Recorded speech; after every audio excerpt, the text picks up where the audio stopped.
An individual has osteoarthritis. The initial treatment protocol would be medication, anti-inflammatories, or injections. If that's unsuccessful, there are hyaluronic injections that sometimes help for a short period of time. If not, then we advance on to recommending surgical intervention and total knee replacement.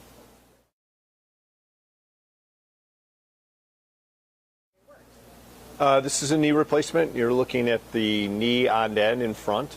This is the kneecap or the patella. An incision is in the front part of the knee, usually front aspect of the knee, sort of down the midline, the center of the knee. It's usually about 4 to 8 inches long, depending upon the size of the patient's knee. The knee replacement itself replaces the undersurface of the kneecap with a plastic type prosthesis. The end of the thigh bone is replaced here, as you see, with a cobalt chrome type of component.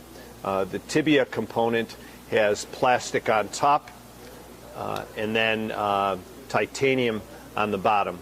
And so you have a tibial component that articulates with the thigh bone or femoral component, and then the undersurface of the kneecap, which articulates with the thigh bone.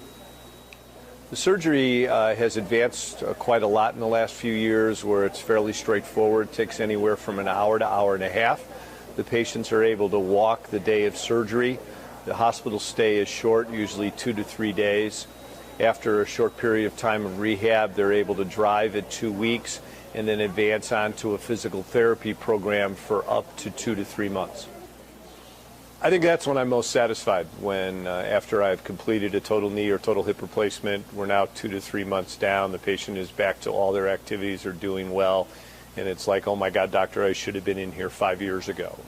Fortunately, I guess, our surgeries have been successful and our patients do quite well, and I would say more than 50 to 75% of the time I get that type of reaction for my patients, and certainly from my standpoint as the surgeon, it's very rewarding.